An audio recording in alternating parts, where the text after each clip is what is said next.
Okay,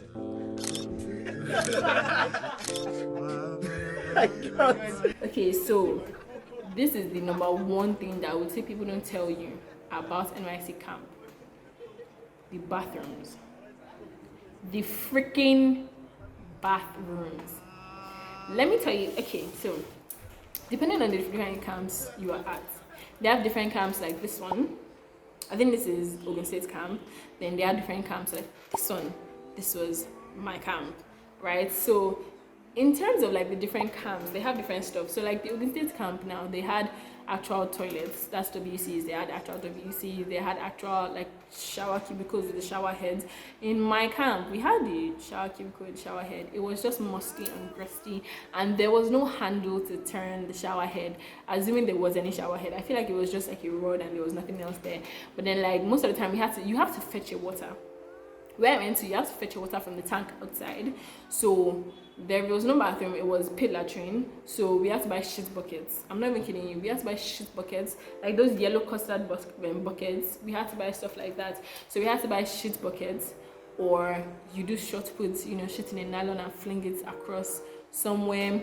Or there was, I think there was one place that actually had like a toilet, but people didn't know about it because it was outside the hostel. It was like near, it was in a very suspicious place, but they had showers there with, I think, actual toilets and pit latrines. I'm not really sure, but like, yeah, we have to use shit buckets. You have to carry your water. When some camps like Lagos State camp, they had actual toilets, they had actual showers. The showers actually worked, whereas the rest of us had to, you know, carry water. So it depends on the camp you're going to. Try and check on YouTube. Try and talk to people that have actually gone to the camps that you're going to. Try and just check online for reviews from people that have gone there. Because if they're really honest, you see some stuff. When they're giving you your kit and everything, they give you a meal card. So this meal card is what you use to get your food. When you want to get food, there's somebody that takes the stuff there, and then you get your food. You line up in a line. Those lines are horrible. If you actually want to get food, as soon as they ring the bell, or time it, because there's you see itineraries, right? So the itineraries for like food, not itinerary, like the meal timetable, food timetable looks like this. So now this timetable is used across all camps. Thereabout. Some camps modify it, but like this is the typical basic timetable that you use. Okay, so now this is what you use, right? Then this is like the itinerary for your day-to-day activities. This one and this one. I don't know, I think I lost the other one. I'm not sure if the ones I put up is completely everything, but like these are the timetables. So the timetables as well for like your itinerary, what you're supposed to be doing in camp, is the same across all camps. So like it's the same. It's basically the same, except for some corrections in some different camps, but it's basically the same across all the camps. So there's that as well. So now, do not lose your meal card, because once you lose it, that's it. They're not going to give you food.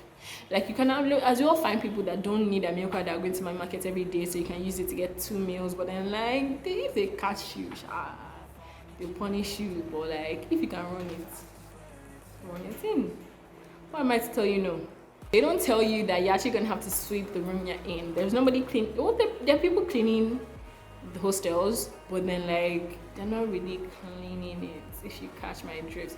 But then there's each cubicle had a day where they're supposed to clean the whole hostel, like pack all the dirt, you know, kind of clean toilets. And I did that, but you're supposed to pack the dirt. Is it clean toilet? I don't think we clean toilets actually. I think you're just supposed to sweep your room, sweep your cubicle, pack all the dirt from all the other cubicles, and then take the trash can outside the hostel to the place where they burn the trash, right? So you have to do that. So some people paid the cleaning lady that comes to take care of the bathroom. Some people paid her, stuff like that. So you can get out of it. But then like when it comes to like your platoon on duty, now this one, they have different places you can go to. You have the kitchen, you have sanitation, and you have security. I think those are the only 3. Now, the best place to go to is sanitation. Don't lie to yourself. Just go to sanitation. You might be like, oh, you want to cook? You know, the kitchen sounds nice. Depending on the camp you're going to, you might or might not actually cook. Now, in my camp, they didn't actually cook. They were just there to help the meal preparation. So they'll cut the ingredients, they'll cut yam, they'll sweep, they'll wash plates, big ass cauldrons. They'll wash, they'll just they'll serve. 100% you're gonna serve food. You're going to serve food to people that are angry that they're getting small portions. Sometimes portions are bigger, but like if you don't go early to the, I remember what I'm just saying now. If you don't go early to like the line for carrying food, the food will finish. The food will finish right before your eyes after you stood in the sun waiting for your turn to come. It happened to me 3 times in one day. In one afternoon, I was there waiting for food. In one line, the line was longer. By the time I got to the, near the front of the line, the food finished. And once the food finishes in the cooler, they pack it up, so you have to move to the next line. So I moved to the next line. When I was about getting there, it finished again. So I moved to a third line. And when I got there, the food finished. I'm not even kidding. I don't know what happened, but I did not get food from the kitchen that day. I had to go to my market and go and buy it. Now, that was a whole other stress, but like, I know some camps, they actually let you cook, and then they come in and they pour water inside your soup. I know, people cry about it all the time. But in my camp, you're just doing the preparation, you didn't actually cook anything, so that was fine for me. But then the issue is you're there washing, you're there for the whole day. You're basically there for the whole day. There's morning, afternoon, and night shifts, but then you're standing and you're actually working. If you go to sanitation, you go around the camp and pick up stuff for like 10 minutes, 20 minutes tops, and you're done. And you don't have to go back to parade. You can just go around and sit around and go to the auditorium and just rest. You get? So like, security, you're there for the whole day. Like, you don't get to go anywhere. You're there with the soldiers for the whole day. So like, nobody wants to do that. So don't do that. Oh my gosh, if you're going to camp, carry a fan. Because the heat, carry a fan, a tiny fan that you can just like manual one, unless you want to be charging. Like, that helps me a lot. I'm not even gonna lie. And handkerchiefs, oh my god, that shit helps me a lot. Oh my god. So yes. Oh, did I forget to mention about the carrying water stuff? You carry water from tanks outside, right? Now the issue with that is that they fill up the tanks. So the truck comes like early in the morning, comes around at 5 o'clock, 6 a.m. comes that time, comes again around 12, then comes again around 6. I'm not sure if I'm correct, but like it comes 3 times a day. Now the issue with sharing spaces with people that you don't know at all is people waste. So people used to like, they'll be fetching water, and instead of turning on the tap and changing the bucket, they'll just swipe one, then wait a bit before they swipe the second one in, so they're wasting lots of water. Now the issue with that is that once you've now packed your 3-4 buckets that you want to use, the rest of us that have 5 heads now won't see water. You now have to be trekking up like a far distance before you can get water to wash your ass with, or to have your bath, or to even wash plates. That shit was. But then again, once you have your water, there are actually people that boil water for you to use in the morning, but then it's after like devotion. That's around that 9 a.m. If you want to have your bath by that time, there are people that are there to boil water for you. I think it was 100 naira for a full bucket to boil it. Eating food from the kitchen, people are always like, oh, the food is not nice, stuff like that. It was actually decent. It was decent for like a I don't have any other way to eat kind of decent. And Mommy Market's food, although it is probably better, but then it could also just be decent. They just have a wider variety at Mommy that you can pick from. We had shawarma, we had suya, we had asung, we had fish and chips. There was a lot of alcohol. There was like, you had pepper soup, you had spaghetti, you had swallow. Like, you have a lot in my market. This is why people like to go there, because you have more variety. Nobody likes to follow a timetable. So there's that. So, but then I have a friend that went the whole camp experience, like eating food from the kitchen, and he didn't die. So I think you can still do it if you want to. Like, it's an easier option if you don't want to spend that much money at camp, stuff like that. Then if you want to leave camp, just leave camp. Like, you can take exit if you have a good reason. Just take exit. Or when you get there and you don't want to stay, just take a letter of exemption. Like carry a letter of exemption from your doctor that was signed and stamped by him. Just be like, this shit is not gonna work. She's too fragile. She has so and so condition. She can't do rigorous activities. They might either say, okay, just stay, but like just stay, and you won't do parade, you won't do a lot of stuff. But then most camps, if you bring their letter, they'll send you home. Like, just go, don't worry, because they don't want to avoid anybody fainting and then all the stories you get. It's like, to avoid even to chalet, once you give that to them, they'll let you go. They won't hold you. If you're married, you're pregnant, they'll let you go. You have a family to attend to. Please, by all means, leave our presence. because nobody wants to be hearing that, oh, they stressed you to go into blah blah blah blah. Those stories fly too much, you know. So like, once you carry that kind of stuff, if you're not feeling fine, and you tell them, they send you to the camp doctor or the camp clinic, and once you get a letter from them that, oh, this person is actually not okay to do all these activities, they will either send you home or they won't let you do all these rigorous activities. Like, just go home. Save yourself the stress, just go home. They're literally begging us, like, please, oh, if you have any medical, situation, don't say you want to have the experience, just go to your house. Don't put us into trouble, just be going. Yeah, so like that was what they were saying. So they will let you go, they won't hold you. Ooh, then for makeup, people don't tell you, but makeup artists can actually carry kits. Because for like Carnival, for Miss NYSC, they do makeup, right? So like the makeup artists can actually carry kits and like charge people for like even side stuff. So please, if you're a makeup artist, you can carry your kits. Do that. Then very important, please carry medicine with you. Carry Panadol, malaria tablets, Flagyl, Lasopogin, I think. Or indigestion, I'm not really sure, but carry stuff like that. Like carry immediate, if you have allergies, carry allergy medicine. My friend forgot hers and she was sneezing the whole time. Like just carry allergy medicine.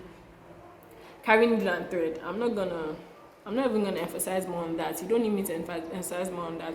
Then Carnival is different for each camp. In my camp for Carnival, we contributed money, right? We contributed money for like our shirts that we wore for Carnival and for like other activities that happen in camp. So in case you didn't know, you're going to contribute money when you enter your platoon because they need money for the social activities you're going to do. There's drama, there's dance, there's comedy, there's the volleyball, football. So like for like water during practices, for renting materials that you're going to use for your dance competition or for your drama, for renting, for paying for the makeup artist that the Mr. NYSC is going to use, like stuff like that. Like the money comes from what you contribute into your platoon. Then it also comes for the payment of your shares. And people I don't know if it happened in other camps, but in my camp we also had to contribute for the food. So Carnival Day, they only gave us breakfast. They didn't give us anything. They didn't give us food for lunch and dinner. So it was Carnival that had to supply that.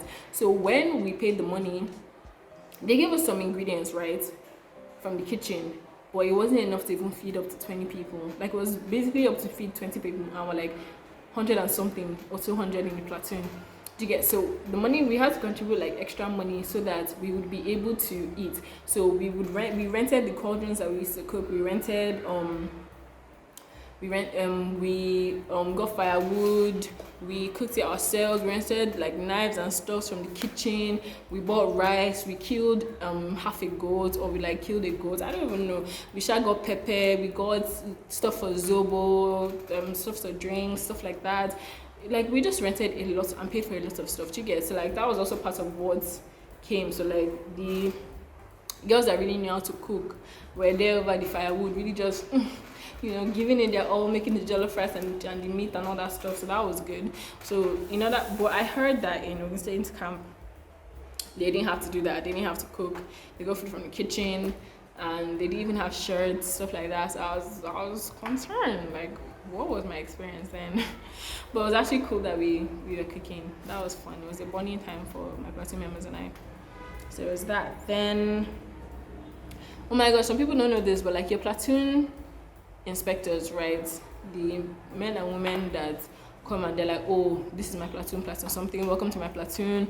Those people are actually local government inspectors, right? So be nice to them, be friendly, because once you leave NYSC camp, if you're staying in that state, you most likely encounter them or possibly encounter them. So like it might just so happen that your platoon leader turns out to be a local government inspector. It might just happen from other platoons, like where they put you. It might still happen that you encounter them. So like the person you were rude to and you didn't answer, or like treated you somehow, you might still end up encountering them. So just be careful with that. That's a very unfortunate situation to find yourself in. And redeployment forms, they share those like after the first week, close to the end of the second week in camp. Now these redeployment forms they give you, you're supposed to attach evidence, right? So evidence is either like a letter from your doctor saying, okay, this person is sick and needs treatment close to so and so states, close to so and so place, which is why they need to be redeployed, blah blah, stuff like that. And that stuff like that, or this person is sick, or like your family member is sick, or like you're an ambassador for something and something, so you need to be close to where your job is, blah blah blah, stuff like that. But like the form, you just need to pay attention. So like when that happens, you don't get the results of whether they approved your relocation or not till the last day. So passing out parade, that's when they share, after passing out parade, they share PPA letters for everybody. So the way you know whether your relocation was approved or not is if they are calling, because they have different spaces where they call the numbers. So like 1,000 to 2,000 or something, one place 2,000 or something, so blah blah blah like that. So they share them. So they start calling the numbers from the PPA letters. So if you don't hear your number, that means you were relocated. If you hear your number, I'm so sorry, but you're stuck in the States. Here's a PPA letter, sort that shit out, you know, things like that. For leaving the NYSC camp, there are lots of buses that are there. So like immediately after,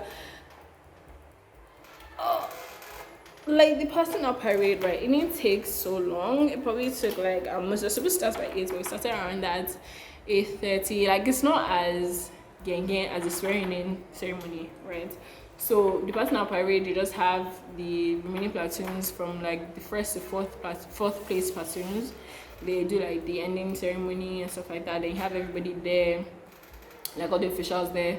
So they do the parade part and all that. Then after that, you know, they have the sharing of PPA letters. Immediately after you got your PPA letter, you are technically supposed to go to where they posted you to. You're supposed to go to where they posted you to, and from there, you know, go to your assigned PPA to go and get like an approval letter, or go and tell them that, okay, this is where I'm supposed to be. Because when they post you somewhere, they're not sure if, like, it's sometimes the place actually needs coppers. Other times they just assign them there. So like you need to go there in case there are lots of coppers assigned there, so you can secure your spot. Did you get? So like that's one of the reasons why they tell you to go to your PPA location immediately after the passing out parade. Now the people don't really know this, but like the Muslim society and the Christian society in the camp, they usually provide housing and transportation after camp. So if you like have been going for their services and stuff like that, and they will probably, you know, let you know that, okay, they have buses that are coming to take their members to so and so place. So if you are going, please come with us, blah blah blah. And then they have a place where they let them stay. So stuff like that happens. My voice is really going. So stuff like that happens. So that might also help you reduce your transportation cost. Now, yes, your bicycle and your transportation allowance, you get that on the, like, after the first weekend camp, you get that. So that's like 3/8, I think. You have 1, 2, and 1, 6. So that's 3/8. Is that's 2/8.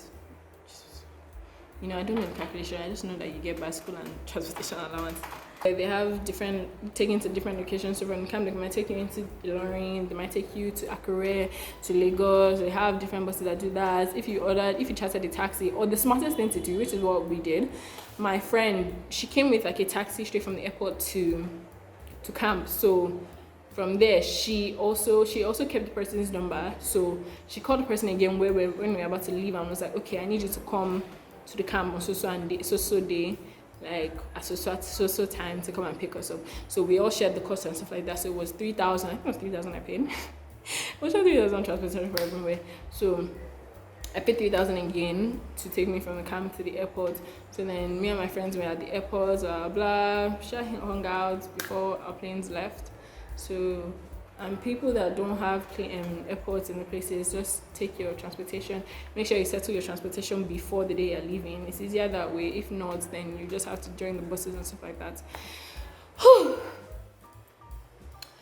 Okay guys, so that's it for this video. My throat is parched. I want to take a nap, but I might be editing because I want the video to either go up today, the Monday 7th of February, or tomorrow 8th of February. So my birthday is on 20th of February, just letting you guys know. I'm going to keep reminding you guys till that day comes. It's on a Sunday, so it's Upper Week Sunday. So please look forward to birthday content, because I'm planning on actually filming a lot of and from my birthday. Ooh, once again, I feel cute. Anyways, so that's going to be it for today. I love you guys. I'll see you guys another time. I hope I did better with looking at the camera in this video. I really tried my best to do that. I hope you appreciate it. Please give me some love in the comments, because I really tried my best. I hope you like my shirts. I was gonna do all black in all my videos, but somewhere along the line I ruined it. So here we are in a white and cream shirt. in a white and beige, in a cream and beige shirt. So yeah, I'm running out of storage. So bye guys. I cracked my voice, but let's do this. Can we talk for a minute? Girl, I want to know your name. Can we talk for a minute?